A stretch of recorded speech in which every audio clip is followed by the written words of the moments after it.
Hi friends, Deepu cooking ಚಾನಲ್ಗೆ ಸ್ವಾಗತ. ಎಲ್ಲರೂ ಹೇಗಿದ್ದೀರಾ ಫ್ರೆಂಡ್ಸ್? ತುಂಬ ಚೆನ್ನಾಗಿದ್ದೀರಾ ಅಂತಲೇ ನಾನು ಅಂದ್ಕೊತಾ ಇದ್ದೀನಿ. ನಾವು ಕೂಡ ತುಂಬ ಚೆನ್ನಾಗಿದ್ದೀವಿ ಫ್ರೆಂಡ್.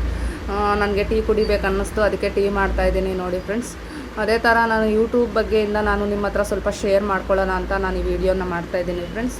ಯೂಟ್ಯೂಬಿಂದ ನಾನು ತುಂಬಾ ಕಲ್ತಿದ್ದೀನಿ ಫ್ರೆಂಡ್ಸ್. ಯಾಕಂದರೆ ಪ್ರತಿಯೊಂದು ಏನೇ ಒಂದು ಡೌಟ್ ಬಂದರೂ ಒಂದಾನೊಂದು ಕಾಲದಲ್ಲಿ ದೊಡ್ಡವ್ರನ್ನ ಕೇಳ್ತಾಯಿದ್ರು, ಏನು ಮಾಡಬೇಕು ಹೆಂಗೆ ಅಂತ ಏನೇ ಡೌಟ್ ಇದ್ದರೂ ದೊಡ್ಡವ್ರ ಹತ್ರ ಕೇಳ್ತಾಯಿದ್ರು, ಅವ್ರ ಎಕ್ಸ್ಪೀರಿಯೆನ್ಸಿಂದ ಹೇಳ್ತಿದ್ರು. ಆದರೆ ಇವಾಗ ನಮ್ಗೆ ಆ ಥರ ಯೋಚನೆ ಏನಿಲ್ಲ. ಇವಾಗ ಯೂಟ್ಯೂಬ್ ಆಗಲಿ ಗೂಗಲಲ್ಲಾಗಲಿ ಸರ್ಚ್ ಮಾಡಿದ್ರೆ ನಮಗೆ ಪ್ರತಿಯೊಂದಕ್ಕೂ ಕ್ವಶನ್ಗೆ ಆನ್ಸರ್ ಸಿಕ್ಕೇ ಸಿಗುತ್ತೆ. ಅದೇ ಥರ ನಾವು ಯಾರೇ ಖಾಲಿಯಾಗಿದ್ರೂ ಪ್ರತಿಯೊಬ್ಬರೂ ಕಲ್ತ್ಕೋಬೇಕಾಗಿರೋದು ಯೂಟ್ಯೂಬ್ ನೋಡಿ ತುಂಬಾ ಕಲ್ತ್ಕೋಬೋದು ಫ್ರೆಂಡ್ಸ್. ಯಾಕಂದರೆ ನಾನು ಟೈಲರಿಂಗ್ ಮಾಡ್ತೀನಿ.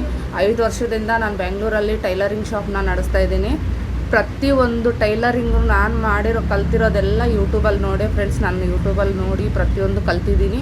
ನೀವು ಕೂಡ ನೋಡಿ ಕಲಿಬೋದು. ನಾನು ಟೈಲರಿಂಗ್ ಬಗ್ಗೆ ಕೂಡ ನಾನು ವೀಡಿಯೋಗಳು ಮಾಡೋಕ್ಕೆ ಸ್ಟಾರ್ಟ್ ಮಾಡ್ತೀನಿ. ಸ್ವಲ್ಪ ಬ್ಯುಸಿ ಇದ್ದೀನಿ, ಅದರಿಂದ ನಾನು ಇನ್ನೂ ಮಾಡಿಲ್ಲ. ಕುಕ್ಕಿಂಗ್ ಮಾತ್ರ ಸ್ಟಾರ್ಟ್ ಮಾಡಿದ್ದೀನಿ. ಓಕೆ ಫ್ರೆಂಡ್ಸ್, ಎಲ್ಲರೂ ನಮ್ಮ ಚಾನಲ್ನ ಸಬ್ಸ್ಕ್ರೈಬ್ ಮಾಡಿ ಸಪೋರ್ಟ್ ಮಾಡಿ ಅಂತ ನಾನು ಮನಸ್ಫೂರ್ತಿಯಾಗಿ ಕೇಳ್ತಾ ಇದ್ದೀನಿ. ಪ್ರತಿಯೊಬ್ಬರನ್ನ ಯೂಟ್ಯೂಬ್ನ ನೋಡಿ ಅವ್ರವ್ರಿಗೆ ಬೇಕಾಗಿರೋ ವಿಚಾರಗಳನ್ನು ನೀವು ನೋಡಿ ನೀವು ಕಲಿಬೋದು. ನೀವು ಯಾರಾದರೂ ಫ್ರೀಯಾಗಿದ್ರೂ ನೀವು ಕೂಡ ಯೂಟ್ಯೂಬ್ನ ಸ್ಟಾರ್ಟ್ ಮಾಡಿ. ಯೂಟ್ಯೂಬಲ್ಲಿ ಏನಾದರೂ ಕಲಿಯೋ ಅಂಥದ್ದಿದ್ದರೆ ನೀವು ಕಲ್ತ್ಕೋಬೋದು ಫ್ರೆಂಡ್ಸ್ ಆರಾಮಾಗಿ.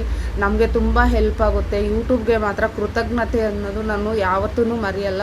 ಪ್ರತಿದಿನವೂ ನಾನು ಯೂಟ್ಯೂಬ್ಗೆ ಕೃತಜ್ಞತೆ ಹೇಳ್ತೀನಿ. ಯಾಕಂದರೆ ಯೂಟ್ಯೂಬಿಂದ ನನಗೆ ತುಂಬಾ ನಾನು ಕಲ್ತಿದ್ದೀನಿ ಅಂತ. ಅದಕ್ಕೆ ಹೆಮ್ಮೆಯಿಂದ ನಾನು ಯೂಟ್ಯೂಬ್ಗೆ ಕೃತಜ್ಞತೆ ಹೇಳ್ತೀನಿ. Okay friends, thank you so much.